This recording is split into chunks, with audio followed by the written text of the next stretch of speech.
Nick, when I get criticized on my site a lot for my view of most religious faith-based movies. And I do think that more often than not, it's not about the content of the movie. It's about the execution of said movie. I criticize a lot of movies where it doesn't feel like the dialogue is real in these faith-based movies, where it feels too on the nose, where it doesn't challenge its characters to really rise above. It's to do it just to do it. Yeah. And as a person, I'm a person of faith, so like I'm not criticizing it like, kind of like attacking it. I just think like if you're gonna make a movie, there are great faith-based movies. I think of movies like Noah that I really dug. I think Signs is a great faith-based movie. I would agree with that. Signs is kind of faith-based. Yeah. And the film we're talking about today tackles faith in an interesting way because it challenges our main character through doing so. And that's the film we're talking about today, Hacksaw Ridge. Today, based on the true story of Desmond Doss, based on the book The Conscientious Objector. Mm-hmm. So let's check it out. Yeah.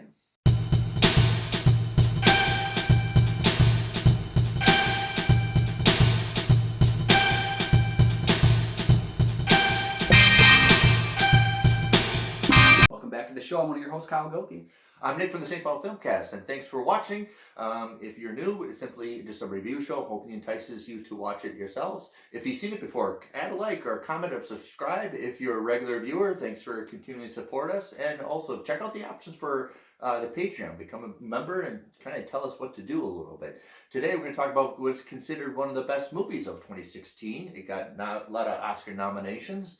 And it put Mel Gibson back in the director's chair. This is Hacksaw Ridge. Yes, and I remember it specifically about this film that it never said from director Mel Gibson in the trailers. It says from the director of Braveheart. So that's a Hacksaw Ridge, which we're gonna go around it. We gotta go navigate around. Yeah. So the film was nominated for 6 Oscars, winning 2 of them, and it tells the true story of Desmond Doss, a conscientious objector who enlisted in the army during World War II to serve as a medic. Doss refuses to touch a weapon, however, which leads to a struggle within his company. Doss is seen as a coward by many of his fellow soldiers, but when he encounters one of the most horrific battles of the war, he puts his life on the line to save as many of his men as he can. Okay, so a lot of the technical stuff I really appreciate. Mel Gibson actually is an accomplished film director. He's done a lot of good, like Braveheart, and what was the... he did Apocalypto, and then The Man Without a Face. Man Without a Face, so he has experience being a well-accomplished director, and here I think he's gone back to what he's kind of known for. He did do a war movie called We Were Soldiers. Yes. So he's not afraid of doing this kind of very gory movie, which when I watched it, I really like, this is almost like Hamburger Hill from the 80s. So there's a lot of overly the top gore movies, and actually there's enough to make it almost like a horror movie. And I think that's almost his intention with the sequence, because the film is broken up, I think, very, very easily into 3 sections. There's kind of the pre-army section. Very much there's the time in basic training, and then there's the time in the war, which takes up, I think, like the last half of the movie is that large scale. The climax of the story, we're going to stay you in there, which almost like a war, like you want it to be over. No. Yeah. Well, it reminds me of, it's like 2 stories really in a lot of ways, but how they're juxtaposed together, and it kind of has the same framing of like an Inception, where it spends half the movie really putting all those pieces in place and setting you up for like what's going to happen, and then it just goes kind of off the rails into its own thing for that last hour, which is really powerful. But the violence is seen as very horrific. This is one of the most intense battle sequences I've seen since Saving Private Ryan. Yeah. Where it's just it's unstopping, and you only have that, I think, because Doss refuses to pick up a weapon. And I think like the way the violence is used to play off of his character arc and character journey and test him as a person is what makes that violence, like, that's what's needed. It's to see that it's worst. I've always appreciated Andrew Garfield as acting. He does get a little bit discredited of him trying to do Peter Parker as almost like a skater boy, and then that's the trappings of that perspective of Spider-Man. He does get. I think there were more problems with that 2-movie series than him. He did a fantastic job projecting this kind of outsider in Peter Parker, and here he really does present his acting chops, because he has to play the victim, even though he in certain scenarios where he's overcoming, like, I'm not a victim at all. I am not even the hero at all. I'm just here to do what I perceive as my job, based on my morality. Yeah, and I would argue, I think he has the toughest character to play in this movie of probably his entire career, It's and also physically in the demanding, film, because not only is it extremely physically demanding. When you watch some of the stuff that he physically does for that movie, I got tired by the time he was saving one guy, and I was like, he's going back for more. Yeah. But it's that he has to play a wholesome, good, kind of naive kind of a person where it's like it could come off incredibly cheesy, and I think the first act of the film kind of plays up that schmaltziness a little bit so that we can juxtapose it with the violence that's on the way. Contrast. But it's one of the toughest things to do because that character could have come off terribly. It could have just been so ridiculous, off the wall, right. silly. You could have laughed, and I didn't. I felt like I understood this person. It felt like classic Hollywood filmmaking, and just a one like top-notch performance. The cinematographer is Simon Duggar. He's also from Australia. There's not really a lot of Americans in this movie. I think Vince Vaughn is in it. But Simon's also known for doing, I think he did The Great Gatsby with Baz Luhrmann, yeah. Yeah, Baz Luhrmann, which really popped it out, right? Mm-hmm. I think anybody who read the book, The Great Gatsby, like that visually looks like what they're reading, right? And he did a fantastic job with it. And here, I think cinematography really outwins it because I like this. When I watched this, like this is almost like Full Metal Jacket meets Hamburger Hill because it's really overly muddy, gory. Just wanting to take a bath and get out of here. Where it's really cleverly masked, almost look like it's fake. Mm-hmm. Yeah. And Duggar, did The Great Gatsby. Of course, I also think about another film he shot, Isn't It Romantic, which was a film about a person who got stuck inside of a romantic comedy.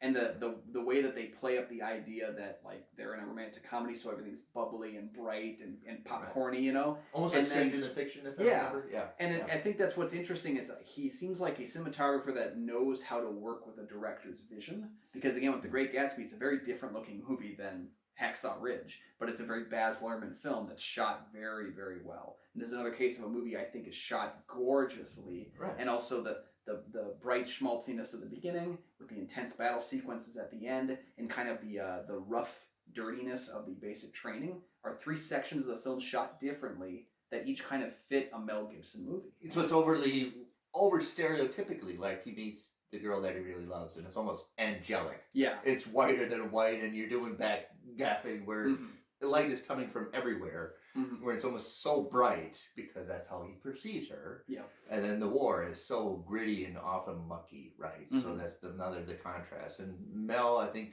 understands that, and I think Simon understands that we're really going to emphasize it through colorizations, through visual.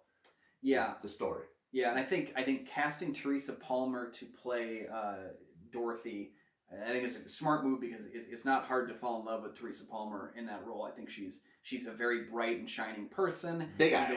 The way that she's able to get limited screen time. She gets very little screen time in the movie, but she has an impact purely from the way that she kind of like is a memory to Desmond while he's doing this. This is who I do this for. And I particularly like the way that she stands by him when he's unable to show up at his own wedding. You know, and it's like, wow, I don't know if I would feel the same way. So, like we said, like a couple of other movies, it's you don't have a lot of stuff to work with. Make it the best you can, and she does. Yeah. And I think very memorable in this. I think the same thing with Hugo Weaving. Too, oh gosh, yes, yeah. Mr. Doss. So this is like the first time I've ever seen this, and I didn't know that he was in this movie. So I was watching, like, hey, right, it's another Australian. Not extremely like prevalent in the trailers for it, and again, he doesn't have a big role in the movie, but he makes the most of what he has.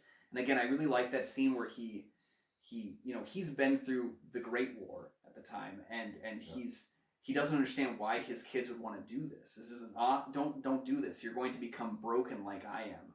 But he eventually sees that Desmond is not going there to fight. He is going there to protect, to save. And he also has this moment where he realizes, I have to do this for my son, whether or not it's the right thing that I think. And he has that great scene where he goes to try and like help and protect his son from being court-martialed. Yeah, that introduction to like you get the walk and everything. And that character could, like Desmond, could be so overly schmaltzy, so cliched of an alcoholic, abusive father that you're like, you could play all the stereotypes, but Hugo makes it personal. He seems real. He seems authentic. You almost feel sorry for him as well as being an abuser as well. But you could have gone totally ridiculous to the stereotype. he could have been incredibly pitiable. And I think there's a movie, another kind of faith-based movie called I Can Only Imagine that had the star of Dreamscape. I'm forgetting his name now. Dennis. Yeah, he's just testing it. But he's kind of in that film playing the father character who's a drunk as well, and it's kind of the opposite effect where it comes off a little bit goofy and a little bit like I said, it's a tedious balance. If you're in Hugo's really good at acting, that it could have gone way over. I'm not saying Dennis is a bad actor. I'm just saying that this whole movie could have just. It's a little bit that needle that you could have gone a little hokey with a little more of the camp, but he's stuck kind of going back and forth. Yeah, there's a constant struggle with that. I think you have the same thing with Rachel Griffiths, who plays the mother, who I became aware of through 6 Feet Under. She's great on that show. But Rachel Griffiths gets the motherly character, and she doesn't get a lot of screen time either. But again, she owns those moments that she gets with him too. I particularly like the moment when Desmond, as a child, is fighting with his brother, and he injures his brother really heavily near the opening of the film. Yeah. And he realizes I could have killed him, is what he said to his mother, and she goes, "Yes, you could have." Like she doesn't sugarcoat it, but she gives him exactly what the info he needs so that he can learn. And I like that we get those moments of violence in Desmond's past that kind of showcase so much of his father in him, that when he sees himself becoming his father and being violent, he realizes that's why I can't hold a weapon, is because I don't want to become like him. Yes. Another thing that Mel Gibson did was actually star actors that headline movies and put them into supporting roles. So like Sam Worthington and Vince Vaughn, who not really headlining the movie, they're supporting actors, but they're known to carry movies as well, and some have done comedy as well. Yep. Yeah. Well, in the case of Sam Worthington too, we had this, I think we still kind of have this now, but we had this so prevalently in the end of the last decade, in 2008, 2009, when we were jamming new stars down people's throats. And I say that because Sam Worthington, within 12 months, was in Avatar, Terminator Salvation, and Clash of the Titans. In all three of those films, he was forced into a lead role when he didn't really have much gravitas. He had not learned the act yet. Channing Tatum was another one of those guys where he was just forced down our throats and in these leading roles, and he wasn't prepared to lead. Some people have that early on, and some people need to kind of find a niche. And I think Sam Worthington is phenomenal in this movie because he aids a little more grounded. He's a grounded character, and I think we found a use for Sam Worthington's acting. It works in this movie because it feels at home. It doesn't feel like he's on an alien planet, or he's a machine, or he's fighting gods and monsters. He fits in this role well. A little more grounded, and he's got the lines that you can. He doesn't have very many lines, but he can deliver them with a little more weight to it. Yeah.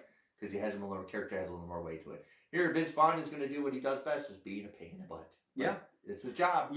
But I don't know if I've seen a more successful kind of drill sergeant-y character since R. Lee Ermey in Full Metal Jacket. Like I said, this is a little bit like past it. Right. This is more like Full Metal Jacket and Hamburger Hill kind of. Mm-hmm. But Vince Vaughn, recently he also did the WWE film too, where he was working with the Page movie, where he played kind of a WWE trainer, and he kind of had a similar role where he was harsh on everybody, but it was because he expected the best out of everybody. And seeing him kind of being seeing the weakness and the cowardice in Desmond. He sees the worst elements of him and doesn't realize all that he's able to accomplish. And I love seeing his performance as he slowly changes his mind. And and he's a very slow changing of his mind, right? It's what I always call the barometer character, right? He doesn't really have the evolution, but he has a judgment already of Desmond, and he's slowly convinces that his judgment was wrong. Yeah, and I think the central argument in the film, I feel, is between Desmond and Vince Vaughn's character. Yeah. Because there's even that experience where he's injured, and that great scene where Desmond's going to drag him. Yeah. And there's that kind of thing where Desmond has to make a succession here and saying, I'm going to try and save his life. And by doing so, he is going to hold a gun up and shoot the enemy. He's not doing violence, but he's allowing violence in the effort to save. Yeah. It's almost like the relationship in Whiplash. I put that on my list. It's very much of the teacher and the student, and then he has already have a perception of the student in mind, and that's going to slowly change. Mm-hmm. So it's a little bit like that dynamic. Yep. I also really liked a lot of the other guys that were in the company. I think like you get a kind of a varied amount that could of like be there's way some comedic ridiculous, stuff. right? Yeah. He's Italian and he's from here. Yeah. You could play in a little bit of the stereotypes, but it works. Yeah, it's never beating you over the head with it, which I think is pretty nice. And there's just stuff in there that like it's just kind of fun. It's fun moments in there too. Like I like the character who's like he's doing like the pull-ups naked, and then he tells him you don't get dressed when you go outside, and he's just running out naked. Like I don't know. Or I think that Vince Vaughn telling that one guy, "How tall are you? I'm 5'2". Here in America, we're taller. Get taller. Yeah. Or like Nobody's the short part where of he's it. got the knife in his toe, and he's like, "Boop. Sorry, I got the knife in my toe." He's like, "I'm aware of that. I know." Like, there's just kind of an element which of, is why Vince that comedy works for him. Yeah, that works. But I think we give Vince too little credit as a dramatic actor because he's become so well known for his comedies, and I think in so many of his comedies it kind of feels like a phone-in character because it kind of feels like he's playing it seems like doesn't put the effort in. Yeah. Whereas like I think his work in like The Lost World is pretty good. I mentioned that the WWE movie that he was doing. Oh, he's so great in movie Made. I love Made. Oh yeah. Yeah, that's where he got And then there's this one, and I even last year he was in this horror comedy called Freaky, which was like a body swap movie where he played a serial killer that went to the body of a teen that he was trying to kill, and like he can work with this kind of more serious stuff and have fun with it, and he can still give a little bit of that comedy edge, which he's known for. So I really enjoyed him in this movie. Yeah, and here another technical aspect is, and I don't think it's going to get a lot of play. And I don't really know if I really enjoyed it, but I do understand the task is John Gilbert, the editor here, and I don't think it's his marquee. He really got famous for editing. I think what is it? Lord of the Rings. He worked on. Yeah. Yeah, which is here's 11 hours of footage. Work with that. Yeah. For a movie. And I do like it's not going to punch you in the face with the editing. It's not going to be clever editing, but the delivery and the pacing emphasizes the anxiety, and he knows when to close up. He knows when to back away. And I give the technical support of this is wonderful. The cinematography, editing, and directing, wonderful. Yeah, the way they execute the battle sequence where it feels draining and it feels so tense. Every element of it works really well. I particularly like that scene where he's got to cover the guy in dirt because the Japanese guys are going to walk past. And again, it's shot almost like it's CG'd. But I don't think that scene we used any CG, but where he has just the one clean eye out as the foot is walking past him is so well done. And there's that scene in the tunnels where, he's like, he realizes like he's standing next to an injured Japanese soldier and he's like, I gotta help him. Like all these parts of it just work between the cinematography and the way it's shot, the lead performance by Garfield, and the way it's edited together just feels like a journey we're on. Yeah. Yeah, I really appreciate this movie. This is my first time seeing it. I know it got a lot of accolades, and when it came out, it was a lot of people really wanted to talk about how gory it is. I don't think that. And yes, it's part of the movie, but it has a good story to it. Mm-hmm. Yeah. Well, I like the setup. That whole first hour of the film is setting up these dominoes of how we're going to see Desmond react, and they're warning him the whole time, you are not prepared for this. And I think he has a lot of growing to do in that second half of the film. He does, in how he perceives that. And just like what I like about it too is, we've talked recently about films that feel like there's no way this could be a true story kind of a thing, like with Hidden Figures. And I always refer back to Black Klansman, which is like, how could this possibly be a true story? But it is. I was reading that there were so many elements of like Dawson's real life story that Mel Gibson actually like chose not to put in the movie because they would have lost the realism. Like there was elements of like when he's being carried away on the stretcher at one moment, like in the true story, Doss actually like got off the stretcher because he saw someone more injured and like helped him out while he was being carried. And he goes, I don't know if that would have been believable. And there's elements. It's almost like right, even in like an audience, like really, we get what he is. Yeah, and it's like there's a certain choice you have to make. Is like, am I going to go for this, like, no way it's real, or am I going to try and restrain it so that the message of the film flies through? And I think Mel Gibson made probably the right call for that, because if he had shown all the heroism in Doss's character, it would have felt like he's almost like a superhero, and we can't have that. We have to believe this is a normal man. When he judged fiction, he always judged the plausibility, like, well, that could have happened, or why did they do this? The logistics. And here, when you talk about a true story, like, no way. Yeah, And that there's Really? a level where you can't cross that because Yeah. even if it's a true story at that point, you may lose the realism of it. Yes. And I think, there's a complicated juggle that's got to take place there. One other thing I wanted to point out that I thought was really funny is this film won for sound mixing, Best Achievement in Sound Mixing at the Oscars. And they didn't actually have in the budget enough money to do real like sound work. So they took a lot of archive sounds from actual war documentaries Research. and war footage. And it was kind of funny to me that they got a sound mixing award just by inserting old sounds and not creating any new ones. Yeah. Which is kind of the whole point of the sound mixing. Which is, it's the sound department. A lot of people judge sound. It's just weird. Yeah, and that's because the why louder you do, everybody's like, wow, that was really fantastic. Mm-hmm. Yeah. And that's why it's important to note that there are Academy Awards for makeup that have been for movies that cost less than $200 to do the makeup budget on. You don't need a lot to win an award, I guess. Yeah. So yeah, overall, it's a good movie. Yep. Yeah. If you have the stomach for it. I mean, some people don't really can digest that. yeah, I would say if you can handle Saving Private Ryan's opening, then I think you can probably make it through this. Hey, if you watch Saw, if you're a fan of Saw, if you're a Saw fan, #Spiral, then I think you can make it through. But yeah, it is an extreme movie, but I think it's got a great message to it. It's an accessible story, and I think it tackles a very difficult subject. With doing a faith-based movie without.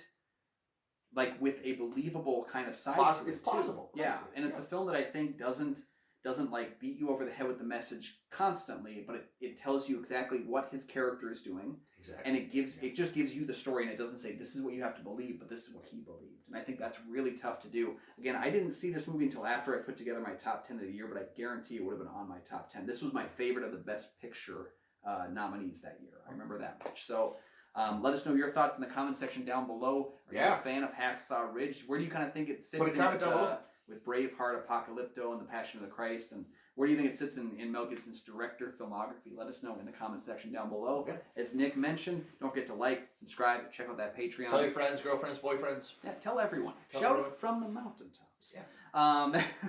Once again, guys, you can find all my film reviews on goldfilmreviews.com. And you can find my podcast, the St. Paul Filmcast, anywhere you find podcasts. And check it out, listen, and subscribe to that show as well. All right, we're staying in 2016 for a couple more weeks. We'll see you next time.